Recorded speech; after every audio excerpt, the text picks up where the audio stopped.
Hi friends, welcome to Jaya's garden. நேற்று நான் ஒரு வீடியோ போட்டிருந்தேங்க.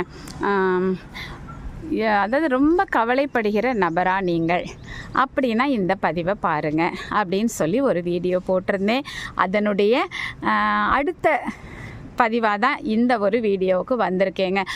நிறைய அந்த வீடியோவுக்கு வாட்ஸ்அப்லேயும் சரி கமெண்ட்லேயும் சரி ரொம்பவே வரவேற்பு இருந்துச்சுங்க.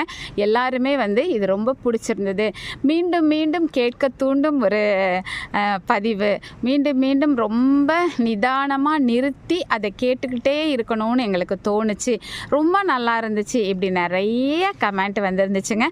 ரொம்பவே ஹாப்பியாக இருந்தது.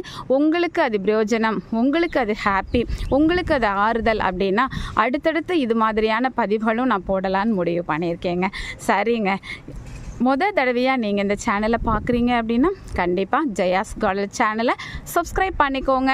அப்படியே பக்கத்தில் இருக்கக்கூடிய பெல் ஐக்கானை ஆல் ஆப்ஷன் போட்டு வச்சுக்கோங்க. இதுபோல் வீடியோக்கள், என்ன மாதிரி வீடியோக்கள் நீங்கள் விரும்பினாலும் அதை நீங்கள் என்கிட்ட சொன்னீங்க அப்படின்னா எனக்கு தெரிஞ்சால், என்னால் முடிஞ்சால் கண்டிப்பாக உங்களுக்கு அந்த மாதிரியான பதிவுகள் வந்துக்கிட்டே இருக்கும். என்னால் உங்களுக்கு ஏதோ ஒரு விதத்தில் உதவ முடியும் அப்படின்னா அதில் எனக்கு ரொம்பவே மகிழ்ச்சிங்க. ஏன்னா நம்ம ஜெயாஸ் கார்டனுடைய மோட்டாவே மகிழ்வி மகிழ் அப்படிங்கிறது தானே. அதனால் உங்கள் மகிழ்ச்சிக்காக தான் அடுத்து ஒரு வீடியோவோடு வந்திருக்கேன். எல்லா வீட்லேயும் சொல்கிறத விட கண்டிப்பாக இனி வருங்காலத்துலேயும் வருவாங்க இல்லையா, யார் வீட்டிலலாம் டீனேஜ் குழந்தைங்க இருக்காங்களோ, அது ஆணாக இருக்கட்டும் பெண்ணாக இருக்கட்டும், அவங்களுக்காக ஒரு வீடியோ. சரிங்களா? அந்த மாதிரி குழந்தைங்களை வச்சுருக்கக்கூடிய பெரியவர்கள் கண்டிப்பாக இந்த வீடியோவை பாருங்கள். உங்களுடைய அனுபவத்தில் கண்டிப்பாக உங்களுக்கு நிறைய விஷயங்கள் தெரிஞ்சிருக்கலாம். ஆனால் எப்போவுமே எங்களுக்கு தான் எல்லாம் தெரியும் அப்படிங்கிறத விட மற்றவங்க கிட்ட நம்ம உற்று நோக்கி நிறைய விஷயங்களை கேட்க ஆரம்பிக்கும் போது புதிய தகவல்களை நம்ம பெற்றுக்கொள்ளலாம். அது நம்மளுடைய குழந்தைகளுடைய வளர்ச்சிக்கும் குழந்தைகளுடைய வாழ்க்கைக்கும் ரொம்பவே பயனுள்ளதாக இருக்கும். அப்படி ஒரு பயனுள்ள தகவல்களாக இருக்குங்கிற நம்பிக்கையோடு தான் இந்த வீடியோவை உங்களுக்கு நான் பதிவிடுறேன். ஓகேங்களா? சாதாரணமாக அந்த காலத்துலலாம் பெரியவங்க பேசிகிட்டு இருக்கும்போது, இப்போ நான்லாம் என்னுடைய ஏஜில் அம்மாவை கூப்பிட வெளியில் பேசிகிட்டு இருக்காங்கன்னு போனால் கூட பெரியவங்க பேசுகிற இடத்துல நிற்காத, உள்ளே போ அப்படி சொல்லுவாங்க. பெரியவங்க எங்கே பேசிகிட்டு இருந்தாலும் நம்ம போக முடியாது அவங்க பக்கத்தில். அந்த மாதிரியான ஒரு சூழ்நிலை. அது மாதிரி நிறைய ரெஸ்ட்ரிக்ஷன்ஸ் எல்லாம் நமக்கெல்லாம் இருந்தது. என்னுடைய இப்போ 50+ இருக்கேன் இல்லையா, 40+ அந்த மாதிரி இருக்கிறவங்களுக்கும் அதிகமான ரெஸ்ட்ரிக்ஷன்ஸ் பெற்றோர்களாலேயும் சமூகத்தாலேயும் கொடுக்கப்பட்டிருந்தது. ஆனால் இப்போ இருக்கக்கூடிய டீனேஜ் குழந்தைங்களுக்கு அந்த மாதிரியான ரெஸ்ட்ரிக்ஷன் கிடையாது, கொடுக்கவும் முடியாது.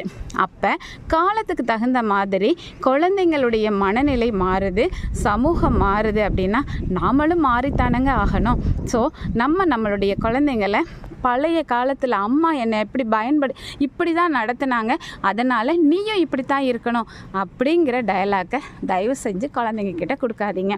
ஓகேங்களா? குழந்தைங்க நம்ம தோளுக்கு வளர்ந்துட்டாங்க அப்படின்னா கண்டிப்பாக தோழமையோடு இருக்க பழகுங்க.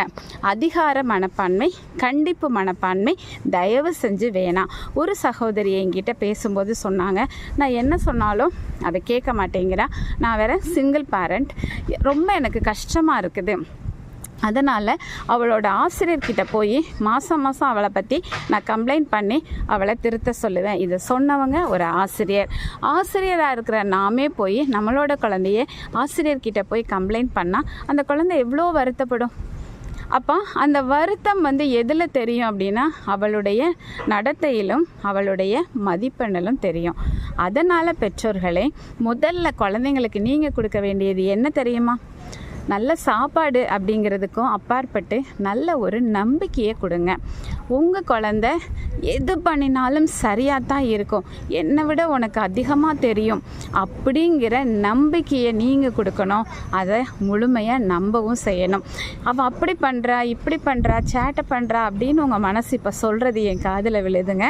ஆனாலும் சேட்டையே பண்ணினாலும் என் பிள்ளை இதை பண்ணியிருக்காதுங்கிற ஒரு நம்பிக்கை இருக்கணும். அதே நேரம் இன்னொரு பக்கம் சிந்தனையும் இருக்கணும், அந்த குழந்தை உண்மையாக என்ன பண்ணிகிட்ருக்கா அப்படின்னு சொல்லிட்டு. அந்த மாதிரி நீங்கள் நட்பு ரீதியாக பழக ஆரம்பிக்கும் பொழுது அந்த குழந்தைங்க கண்டிப்பாக உங்களுக்கு நம்பிக்கைக்கு பாத்திரமா. ஒன்றும் இல்லைங்க, குமரப்பருவம்னாவே வந்து பெற்றோர்களை அதிகம் விரும்பாத, அறிவுரையை அதிகம் விரும்பாத பருவம்னு உங்கள் எல்லாருக்குமே தெரியும். நாமளும் அப்படி தானங்க கடந்து வந்திருக்கோம். அப்போ எதை ரொம்ப விரும்புவோம்? தோழமையையும் நட்பையும் விரும்புவோம். அப்போ தோழமைக்கு காரணம் என்ன அப்படின்னா, அவள் மேலே வைக்கிற அன்பும் அவள் மேலே வைக்கிற நம்பிக்கையும். அப்போ அன்போடு கூடிய கண்டிப்பு. மேக்ஸிமம் நான் உன்னை நம்புவேன், தப்புனா மட்டும் திட்டுவேன், ஆனால் உன்னை நான் தட்டி கொடுப்பேன். நான் எப்போவுமே நான் மேலே நீ கீழே அப்படின்னு சொல்லி என்னுடைய வயதை காரணமாக வச்சு உன்னை நான் கண்ட்ரோல் பண்ண மாட்டேன் அப்படிங்கிற அந்த மனப்பக்குவமும், ஃப்ரெண்ட்லியாக நட்போடு அவகிட்ட பேசி பேசி பேசி அவள் என்னன்னாலும் உங்ககிட்ட வந்து ஓடோடி சொல்ல வர்ற குழந்தைய மாற்றி பாருங்களேன். உங்கள் குழந்தை மதிப்பெண்ணிலையும் சரி, நடத்தையிலையும் சரி, ஓஹோன்னு சூப்பராக அடி பார்த்து என் குழந்தை இவ்வளோ அழகாக இவ்வளோ நல்லா எல்லாம் பண்ணுறாளே அப்படின்னு பார்த்து வியக்க தோணும். நற்றினையில் கூட ஒரு பாடலில் சொல்லியிருப்பாங்க, செவிலித்தாய் போய் பார்க்கும்போது அந்த குழந்தை நடத்துகிற குடும்ப பாங்க பார்த்துட்டு, எந்த கல்லூரியில் படித்தா, எங்கே படிச்சுட்டு வந்தா, இவ்வளோ அழகாக குடும்பம் நடத்துகிறாளே அப்படின்னு சொல்லி அந்த இல்லற மாண்பை பார்த்து வியந்து போனாங்களாம். அப்படி தானே நம்ம சூரிய வம்சம் படத்தில் கூட அந்த தேவயானி மேடத்தை பார்க்குறதுக்கு அவங்க அப்பா வந்திருக்கும்போது அந்த பெண்ணினுடைய அந்த குடும்ப பாங்கை பார்த்து வியந்து போன மாதிரி நம்ம பார்க்குறோம்ல கதைகளில். அதெல்லாம் சினிமாவுக்கு மட்டும் இல்லைங்க, நிஜத்துலேயும் நடக்கும். நீங்கள் நம்பிக்கையாக குழந்தைய ஹேண்டில் பண்ணுங்கள், சரிங்களா? என்ன பண்ணினாலும் நீ பண்ணினா சரியாக தான் இருக்கும் அப்படின்னு அடிக்கடி சொல்லி பாருங்கள். தப்பை வந்து அரட்டாமல், ஏமா இப்படி இப்படி பண்ணாமல் இருந்திருக்கலாமே, இது பண்ணியிருந்தா இப்படியா அப்படின்னு சொல்லி தவறுகளை வந்து இது பண்ணும்போது இந்த மாதிரி இருக்கும் அப்படிங்கிறத புரிய வைக்க பாருங்கள். அதட்டி கட்டுப்படுத்த பார்க்காதீங்க. அது குமர பருவத்துக்கு தான் அதிகமாக தேவைப்படும். ஆனால் இந்த காலத்தில் சின்ன பிள்ளைங்கள இருந்தே நீங்கள் எப்போவுமே அவர்களுடைய உணர்வுகளுக்கு மரியாதை கொடுங்க. எப்போ ஒருத்தங்களோட பேச்சுக்கும் உணர்வுக்கும் நம்ம மரியாதையும் கொடுத்து நம்பிக்கையை அவர்கள் மேல் விதிச்சோன்னா அவங்கள நம்ம வந்து எந்த விதத்திலும் கைட் பண்ணவே தேவையில்லை. அது படிப்பாக இருக்கட்டும், நடத்தையாக இருக்கட்டும், சமூகத்தில் மிங்கிளாகிறதா இருக்கட்டும், இல்லை நீங்கள் ஏதோ ஒரு விஷயத்துக்காக உங்கள் குழந்தைய நினச்சி கவலைப்படுறீங்களா, அது எல்லாமே நீங்கள் கொடுக்குற இந்த நம்பிக்கை, நான் நம்புகிறேன் ஒன்று அப்படிங்கிற அந்த ஒற்றை வார்த்தையில் எல்லாமே அடங்கிடுங்க. ஸோ ட்ரை பண்ணி பார்ப்பீங்களா வீட்டில்? கண்டிப்பாக நம்புங்க, கண்டிப்பாக உங்கள் குழந்தை நட்போடு பழகி பாருங்கள், அந்த குழந்தை சூப்பராக இருக்கும். இது பெற்றோர்களுக்கு மட்டும்தானா அப்படின்னா கண்டிப்பாக கிடையாதுங்க. ஆசிரியரும் இரண்டாவது பெற்றோர் தானே.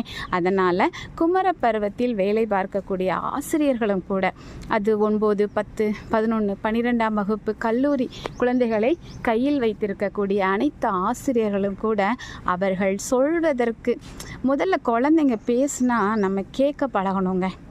நான் சொல்கிறத நீ கேளு, நீ சொல்கிறத நான் கேட்க மாட்டேன், நான் பெரியவங்க, அனுபவம் மிக்கவங்க, உனக்கு என்ன தெரியும், அந்த வார்த்தைகளை தயவு செஞ்சு குழந்தைங்கக்கிட்ட பயன்படுத்தாதீங்க. அந்த மாதிரி ஆசிரியர்களும் இருந்து பாருங்களேன். ஒரு பயங்கரமான ஒரு மாற்றத்தை இந்த சமூகத்தில் கண்டிப்பாக நம்ம பார்க்க முடியுங்க. ஏன்னா விவேகானந்தர் சொன்னது போல் இளைஞர்களால் மட்டும்தான் இந்த சமூகத்தை மாற்ற முடியும். நம்ம அப்துல் கலாம் ஐயா சொன்னது போல் இளைஞர்களால் தான் இந்த சமூகம் மாறும். ஸோ அந்த இளைஞர்களை நல்ல மனநிலையோடு வளர்க்க வேண்டிய கடமை பெற்றோருக்கும் சமூகத்துக்கும் ஆசிரியர்களுக்கும் இருக்குது. ஸோ இதையெல்லாம் நம்ம சிந்திச்சு பார்த்து இது மாதிரிலாம் நம்ம நடப்போமா? உங்களுக்கு இது பிரயோஜனமாக இருக்குதா, பிடிச்சிருக்குதா அப்படின்னு சொல்லி கண்டிப்பாக கமெண்ட் பாக்ஸில் சொல்லுங்கள். ஓகேங்களா? பிடிச்சிருந்தா 4 பேருக்கு ஷேர் பண்ணுங்கள், அவங்களும் பயன்பெறட்டும். ஓகேங்களா? தேங்க்ஸ் ஃபார் வாட்சிங்.